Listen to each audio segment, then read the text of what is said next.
Irmãos, vamos abrir a palavra de Deus no livro do profeta Isaías, no capítulo 6.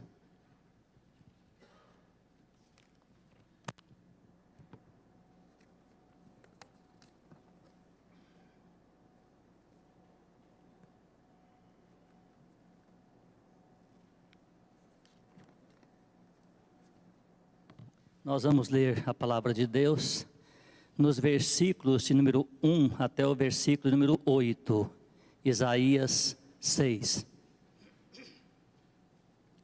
No ano da morte do rei Uzias, eu vi o Senhor assentado sobre um alto e sublime trono, e as abas de suas vestes enchiam o templo. Serafins estavam por cima dele, cada um tinha 6 asas, com 2 cobriam o rosto, com 2 cobriam os seus pés, e com 2 voava. E clamavam uns para os outros, dizendo: Santo, Santo, Santo é o Senhor dos exércitos. Toda a terra está cheia da sua glória. As bases do limiar se moveram à voz do que clamava, e a casa se encheu de fumaça. Então disse eu: ai de mim, estou perdido, porque sou homem de lábios impuros, habito no meio de um povo de impuros lábios, e os meus olhos viram o Rei, o Senhor dos exércitos. Então um dos serafins voou para mim, trazendo na mão uma brasa viva, que tirara do altar como antenaz. Com a brasa tocou a minha boca e disse: eis que ela tocou os teus lábios, a tua iniquidade foi tirada, e perdoado o teu pecado. Depois disto, ouvi a voz do Senhor que dizia: a quem enviarei? E quem há de ir por nós? Disse eu: eis-me aqui, envia-me a mim. Hoje de manhã, quando o pastor Hélio estava pregando, assentado ali no banco onde eu estava com a minha esposa, como eu já estava durante a semana trabalhando esse texto aqui da palavra de Deus para a nossa mensagem desta noite, e sempre buscando pensar um pouquinho na santidade de Deus, assentado ali eu olhei para o templo, lembrei do profeta Isaías nessa visão, que ele estava exatamente no templo, e comecei a pensar no meu coração ali: Deus está aqui. Deus está aqui.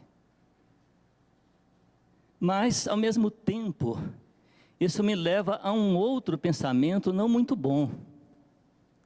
É que nós percebemos que o povo de Deus hoje, e eu não estou me referindo aqui agora à primeira igreja presbiteriana de Goiânia apenas, tem um conhecimento um tanto superficial da santidade de Deus. Quando nós lemos um texto como esse do profeta Isaías, e vemos aquilo que Isaías sentiu, como ele ficou naquele momento em que ele diz que estava no templo, teve a visão e viu o Senhor. Quando nós lemos a palavra de Deus, como lemos na liturgia, o pastor Jonas aqui no início, no livro de Êxodo, as recomendações que Deus fez a Moisés para que ele organizasse, dissesse ao povo lá embaixo que nem se aproximasse de maneira nenhuma daquela montanha, porque senão morreria. Tudo isto é para trazer a cada um de nós realmente o que é a santidade de Deus. No nosso texto aqui, Isaías tem uma visão na qual se encontra no templo, como nós estamos aqui nesta noite. O rei Uzias estava morto. O rei Uzias tinha começado a reinar aos 16 anos de idade. E a palavra de Deus diz que ele reinou por 52 anos.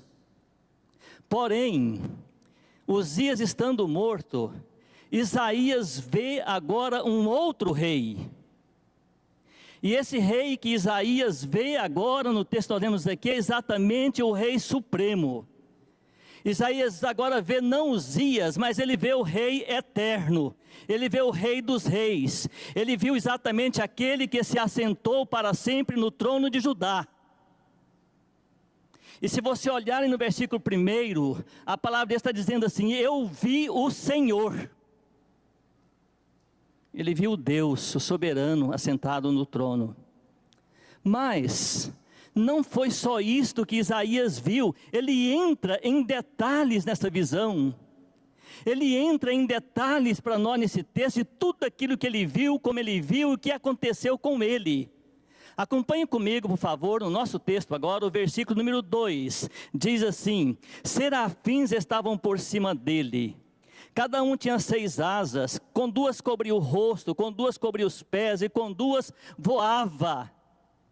Ele fala que agora desses serafins, e que eles estavam por cima dele, cada um tinha 6 asas, mas é interessante notarmos que cada par de asas desse aqui, tinha uma finalidade, tinha um objetivo. Deus não colocou naqueles serafins essas asas apenas para enfeite, para um adorno. O texto fala assim: olha, com 2 eles cobriam o rosto, com 2 eles cobriam os pés, com 2 eles voavam. E mesmo assim, irmãos, sendo esses seres aqui, esses serafins, não sendo eles seres pecadores, não sendo eles mesmo seres de coração impuro, sendo eles seres angélicos, com todas estas qualidades, eles eram e nunca deixariam de ser criaturas de Deus. E por serem criaturas de Deus, eles tinham que cobrirem o rosto, quando estavam diante do Deus eterno, quando eles estavam diante do Deus santo, mesmo sendo seres angelicais, por serem criaturas de Deus, independente da alta posição dentro da hoste celestial, eles precisam se proteger, eles precisam de proteger os seus olhos, para que eles não vissem o rosto do Senhor, o rosto de Deus. E Deus, irmãos, os criou de uma maneira maravilhosa. Deus os criou de uma maneira e os equipou com um par de asas especiais, exatamente para que cobrissem o rosto. E eu fico pensando aqui, irmãos, quando eu leio esse texto e vejo a maneira como Deus fez, esse detalhe que Isaías conta, como nós nos aproximamos dentro da casa de Deus para adorar o Senhor? Tem um cântico, não foi cantado hoje, que nós cantamos: Deus está aqui, aleluia. Não é isso? Deus está aqui. E como nós estamos diante desse Deus? Como nós estamos diante dele? Irmãos, olha o versículo 3, por favor, mais detalhes da visão do profeta. E clamavam uns para os outros, dizendo: Santo, Santo, Santo é o Senhor dos exércitos, toda a terra está cheia da sua glória. Eu creio, irmãos, que aqui no nosso texto, esse versículo aqui, é o ponto essencial da visão do profeta. É o canto dos serafins. É o canto desses seres, revelando a extraordinária mensagem desse texto. E a repetição, é a repetição de uma única palavra: santo. Nada mais. Mas que maravilha nós vemos aqui as coisas que foram acontecendo diante disso. Essa repetição que nós temos aqui nesse versículo, irmãos, é uma maneira de dar ênfase, destaque ao fato da visão que Isaías sentiu naquele momento ali.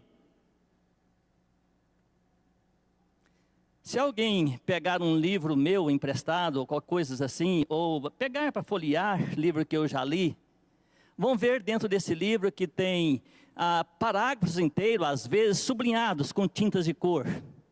Lápis vermelho, lápis verde, estou sublinhando.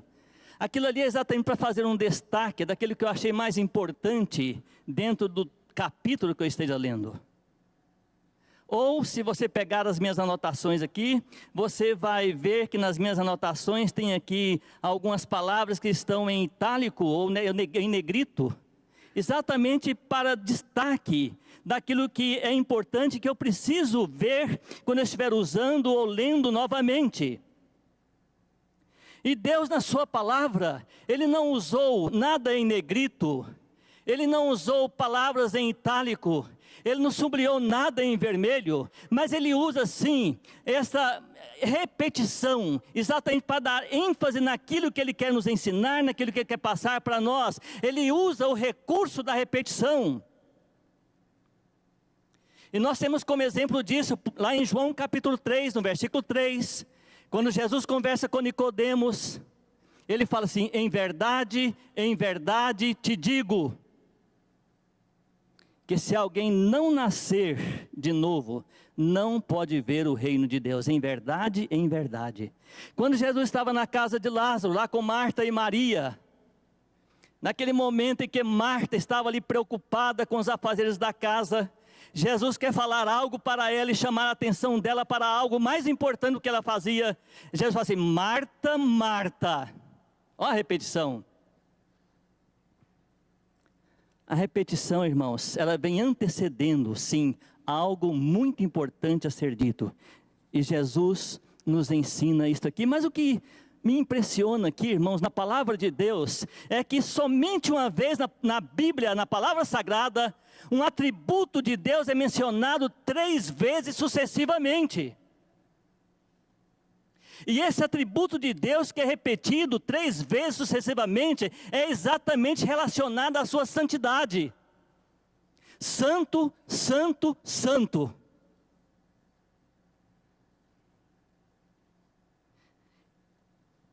Olhe para o texto, não é meramente aquela visão, os anjos não estão simplesmente falando santo. Nem tampouco você vai ver nessa visão os santos falando assim, ó, santo, santo. Não, eles repetem santo, santo, santo. Eu nunca encontrei dentro da Bíblia a repetição 3 vezes de outros atributos de Deus, como misericórdia, misericórdia, misericórdia. Eu não encontrei aqui. Eu nunca encontrei na Bíblia aqui, preparando estudos para a sala de escola dominical, o atributo da ira de Deus, falando assim, ó, ira, ira, ira. Não tem na Bíblia. Mas santo, santo, santo tem. E ele fala mais, e toda a terra está cheia da sua glória. Toda a terra. Veja mais detalhes no versículo 4, por favor, olha na sua Bíblia, diz assim, as bases do limiar se moveram à voz do que clamava, e a casa se encheu de fumaça. Eu estava lendo um livro de um teólogo liberal, e nesse livro o teólogo conta que ele estava em uma cidade como preletor, em um trabalho, e ao término daquele trabalho, numa noite, ele foi para o hotel e deitou em sua cama, estava tranquilo ali para relaxar, descansar e dormir. Ele conta que de repente, um ser vestido de branco surge dentro do quarto dele, puxa uma cadeira, coloca-se na cabeceira da cama onde ele estava deitado. O que me impressiona neste relato deste pregador, desse teólogo, é que ele diz ali, que ele continuou deitado, olhando para aquele ser, e de repente ele percebe que aquele ser era Jesus. Mas ele continuou deitado, ele continuou conversando com Jesus, como Jesus, se Jesus fosse um outro igual a ele mesmo. Em nenhum momento ele falou que caiu no chão, em nenhum momento ele falou que ajoelhou-se, em nenhum momento ele falou que tremeu diante daquele ser. Aí eu abro a Bíblia, a palavra de Deus, vejo Daniel encontrando com anjos, e ele treme. Eu vou lá em Apocalipse, no capítulo 1, no versículo 17, vejo João tendo também aquela visão na ilha de Patmos ali, E ele conta que quando ele olha, ele vê aquele que seria o rei dos reis, imediatamente ele conta que caiu por terra como morto. Sabe por quê, queridos? Por causa da santidade de Deus. Santo, santo, santo. Quando Deus apareceu aqui no templo, irmãos, esse versículo fala para nós que o limiar do templo se moveram, os limiares se moveram. E esse limiar que é o batente das portas ali, irmãos. E me impressiona que eram matérias inertes, matérias inanimadas. A madeira ou o aço, quem sabe que tinha naquele templo ali, eu não sei, um metal qualquer. Mas o que o texto me mostra é que eles não podiam ouvir nem podiam falar, mas eles tiveram um bom senso de ser movidos pela presença de Deus.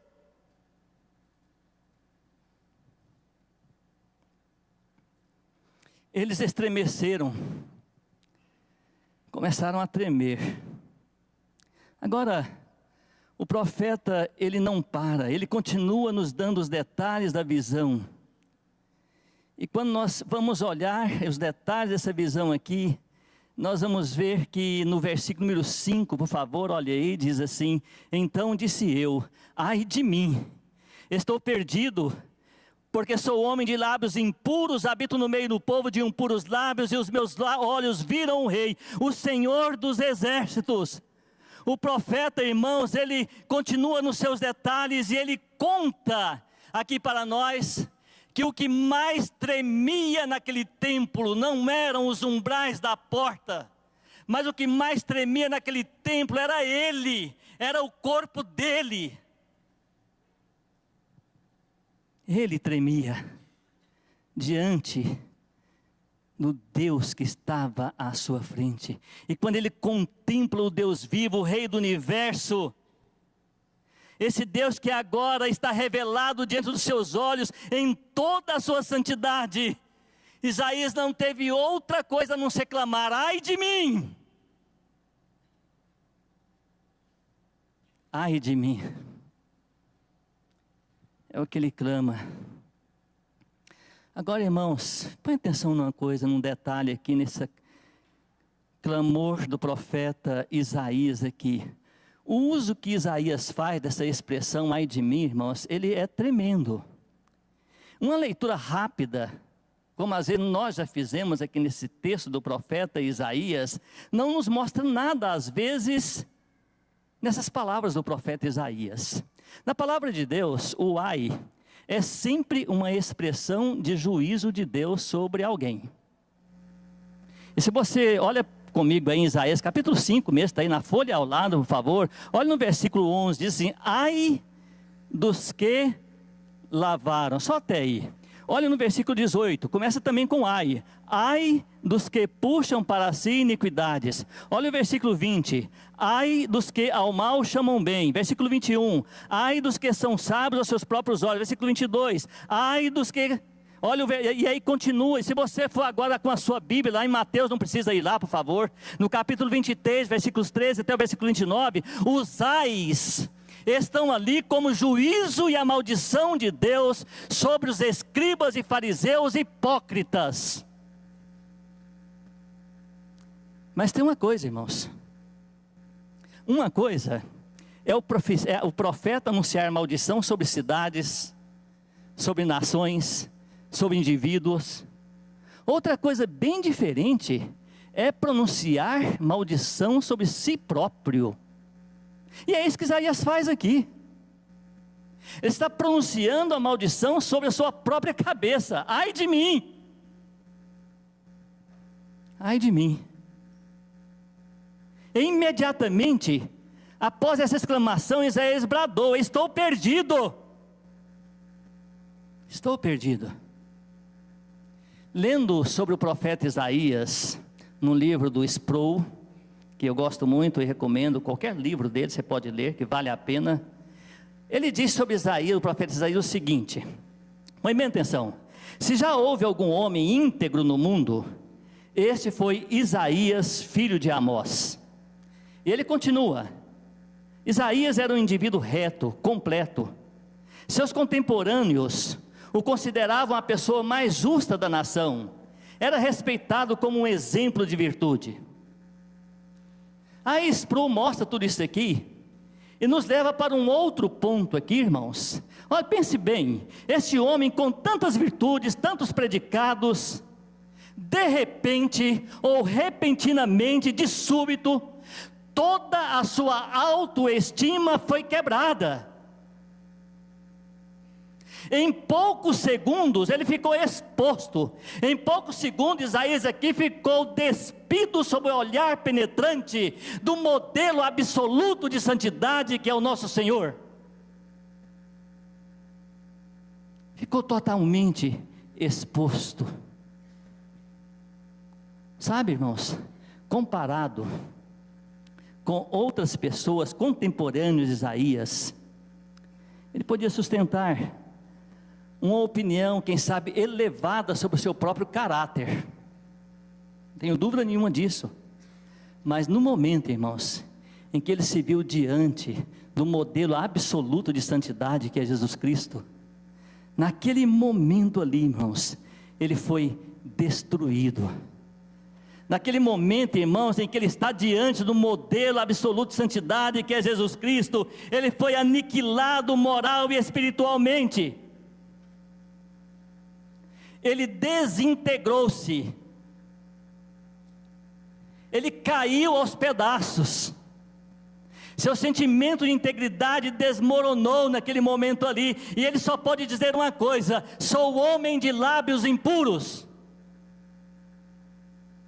Essa frase aqui, sou homem de lábios impuros, um autor reformado, em um dos seus livros, ele diz que é a mesma coisa que sou homem de boca suja. Sou homem de boca suja. Agora, tudo isso, irmãos, aconteceu com Isaías por causa de uma coisa, porque ele viu o Rei, o Senhor dos Exércitos. O Senhor dos Exércitos. Deus está aqui, tão certo como o ar que eu respiro. Deus está aqui. Você sente a presença dele, meu irmão? Você sente a presença dele, minha irmã? Versículos 6 e 7, por favor, nosso texto. Olhe para a sua Bíblia. Isaías continua com seus detalhes aqui para nós e diz assim: então um dos serafins voou para mim, trazendo na mão uma brasa viva que tirara do altar com antenais. Com a brasa tocou a minha boca e disse: eis que ela tocou os teus lábios, a tua iniquidade foi tirada e perdoado o teu pecado. Isaías, irmãos, ele não tinha onde se esconder. Isaías, naquele momento, ele estava nu, sozinho, diante do soberano. Isaías estava naquele momento ali, irmãos, vivendo uma angústia moral, daquelas que despedaçam a alma. Era isso que ele estava vivendo naquele momento, era só culpa, culpa, culpa, mais nada. Mas o Deus Santíssimo, esses versículos mostram para nós que Ele é também um Deus de graça. Ele é o Deus de graça. Ele não permitiu que o profeta ficasse prostrado. Ele não permitiu que o profeta ficasse ali sem consolo. Imediatamente ele ordena a um dos serafins que entrasse em ação e com rapidez. E aquele serafim, voando, ele foi até ao altar, apanhou com mantenais, tirou do fogo ardente uma brasa viva, voou até onde estava o profeta Isaías, pegou aquela brasa ardente e pressionou exatamente na parte mais sensível do corpo do ser humano, pressionou os seus lábios, pressionou os seus lábios. A brasa vermelha, irmãos, aquela brasa que queimou os lábios do profeta. Sabe o que era aquilo, irmãos? Não era outra coisa a não ser a chama santa da purificação, a chama santa da cura de Deus nas feridas do profeta Isaías.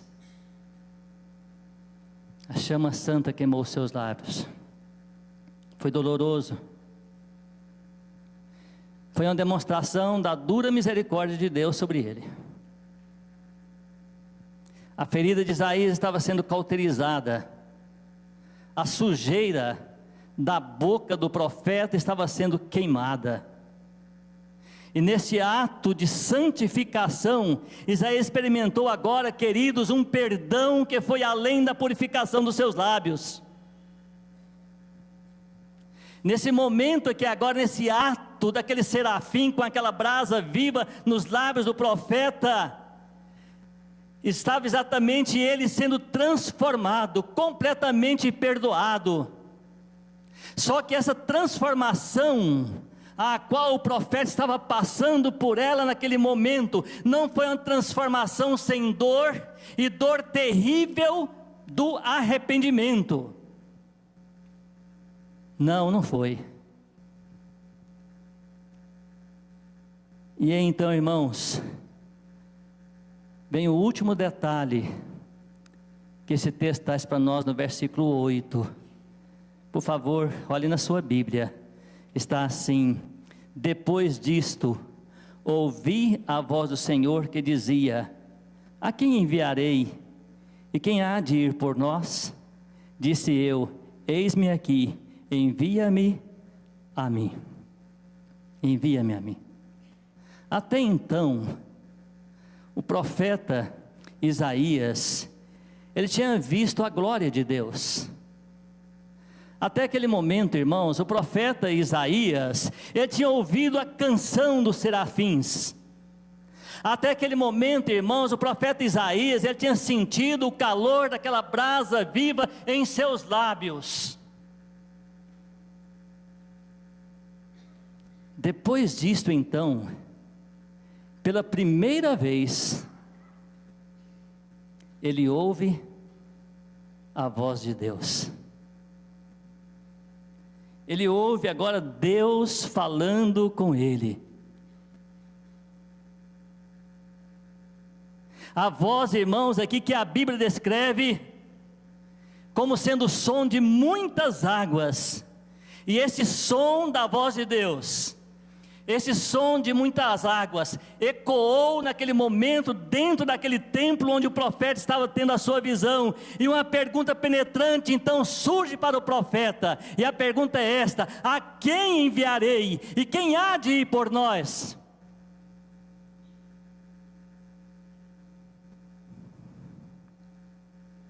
Essas palavras, irmãos, mostram Deus procurando um emissário. Essas palavras aqui, irmãos, mostram para nós Deus procurando um porta-voz. Um porta-voz. A quem enviarei eu? Quem há de ir por nós? Mas uma coisa linda aqui nesse texto, irmãos, é que Isaías compreendeu o que Deus queria dizer ao perguntar: a quem enviarei?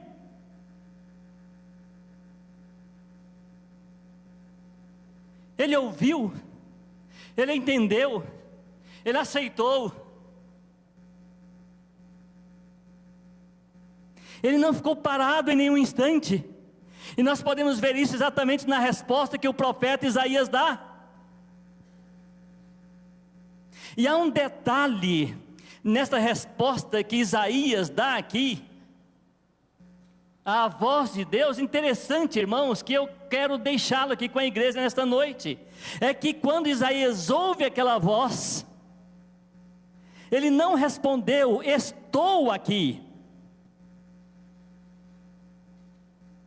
Não foi esta a resposta de Isaías. E esse detalhe é que me chama a atenção. E quando eu estava lendo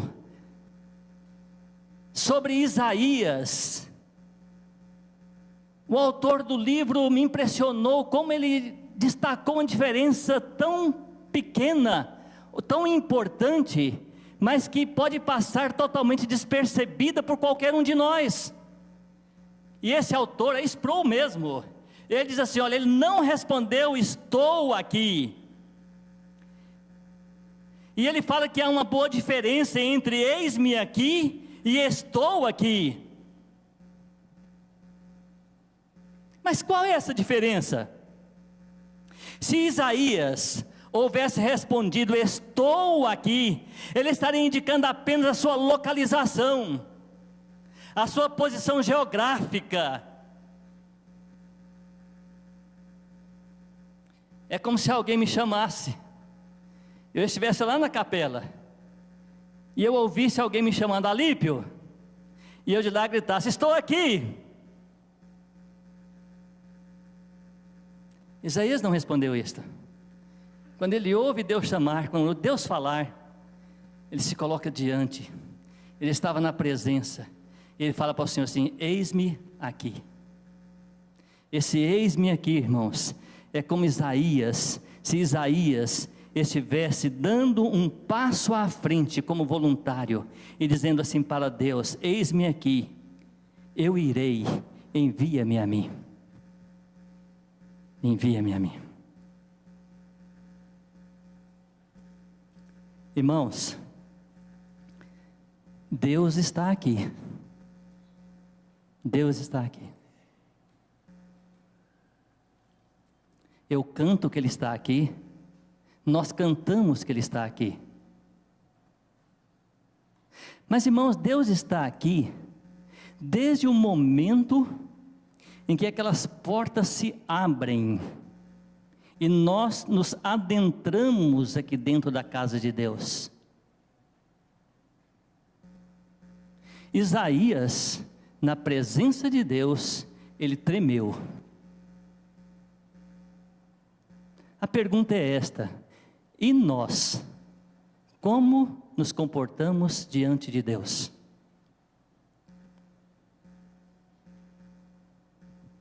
Como você se comporta na presença de Deus?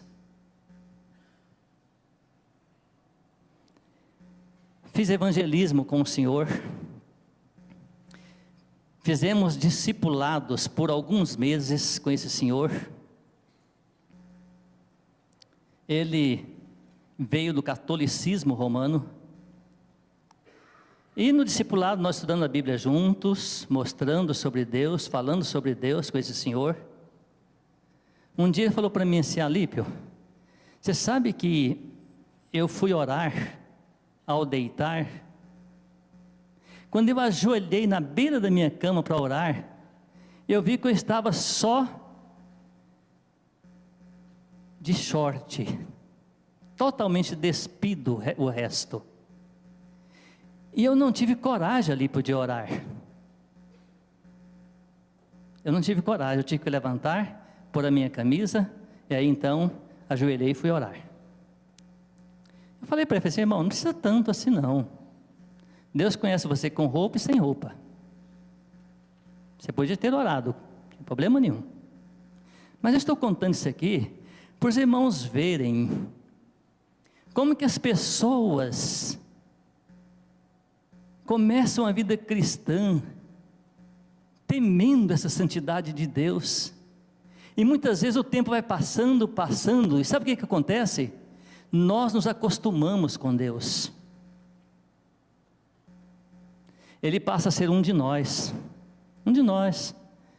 Nós falamos com Ele de qualquer jeito, sentado de qualquer jeito, qualquer jeito eu falo com Deus.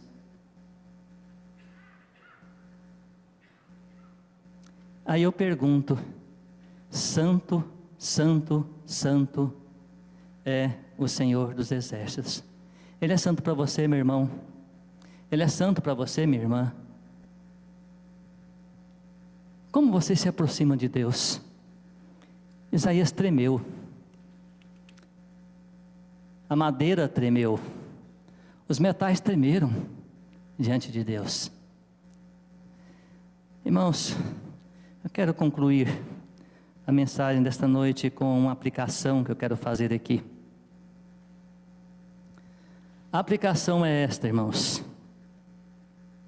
Li em uma pesquisa recente, uma pesquisa feita com membros de igrejas. E nesta pesquisa, descobriu-se que a razão, preste bem atenção, a razão pela qual indivíduos ou aqueles indivíduos haviam parados de ir à igreja, é que a consideravam enfadonha. Muitas pessoas acham difícil encontrar na adoração uma experiência emocionante, uma experiência comovente.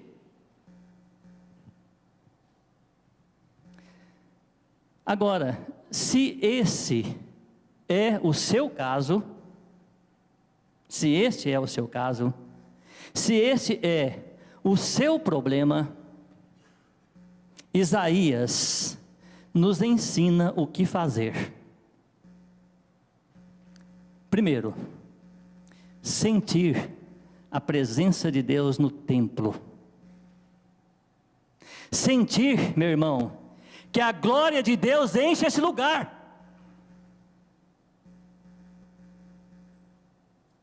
Ou não enche? Lembra aquele cântico? Sua glória enche a terra, sua glória enche os céus. Que mais? Sua glória enche minha vida, Senhor. Enche? Se a igreja é enfadonha para você, faça como Isaías. Sinta a presença de Deus no templo. Sinta a presença dele. Lá em Mateus, no capítulo 18, não precisa abrir sua Bíblia não, viu? No versículo número 20, a palavra de Deus diz ali para nós assim: porque se 2 ou 3 estiverem reunidos em meu nome, ali eu estou. Ali eu estou. Queridos, Deus está aqui. Deus está aqui. Segunda coisa, irmãos, os batentes das portas tremeram, Isaías tremeu. Isso é sinal de reverência, é sinal de respeito, é sinal de temor diante de Deus. Entre na casa de Deus também com esse mesmo sentimento, como o profeta Isaías estava ali. Reverência, temor na presença de Deus. E por último, o último ensino que eu quero deixar aqui, que Isaías nos dá, é que precisamos reconhecer a nossa pecaminosidade, reconhecer a necessidade do perdão e da purificação. Por que perdão e purificação? Porque lá em 1 de João, no capítulo 1, versículo 9, diz assim: se confessarmos nossos pecados, Ele é fiel e justo para nos perdoar os pecados, e o que mais? Os irmãos não conhecem esse versículo não, né? Nos purificar de todo pecado. É por isso que é um momento de contrição, irmãos, na hora do culto. E depois disto, ouvir a voz de Deus. Mas você vai ouvir a voz de Deus, querido. Eu quero dizer uma coisa para você aqui agora, de coração. Independente de quem estiver pregando, até mesmo se for eu, como estou aqui nesta noite, você vai abrir os seus ouvidos para ouvir a voz de Deus. Ouvir Deus falando com você. Foi isso que Isaías fez, ele ouviu a voz de Deus. Quem sabe, até agora você tem dito ao Senhor assim: estou aqui. Se precisar de mim, eu estou aqui. Mas é hora, nesta noite, você falar: Senhor, eis-me aqui. Eis-me aqui. E sentir a presença de Deus. Eu quero ler junto com você, em voz alta, a uma só voz, o versículo de número 8 no nosso texto. Vamos ler? Depois disto, ouvi a voz do Senhor que dizia: a quem enviarei? E quem há de ir por nós? Disse eu: eis-me aqui, envia-me a mim. Vamos orar? Senhor, muito obrigado, Pai, pela Tua palavra, Senhor. Se não fosse a Tua palavra, Pai, como íamos aprender, ó Deus, da Tua santidade? Se não fosse a Tua palavra, Pai, onde íamos buscar, ó Deus, exemplos para que pudéssemos seguir, Pai? Se não fosse a Tua palavra, Pai, ai de nós, Senhor, ai de nós, Pai. Mas, ó Deus, somos-te gratos pela Tua palavra. Somos-te gratos, ó Deus, pelo profeta Isaías, que o Senhor escolheu, ainda quando ele estava no ventre da sua mãe. O Senhor já o havia escolhido, Pai.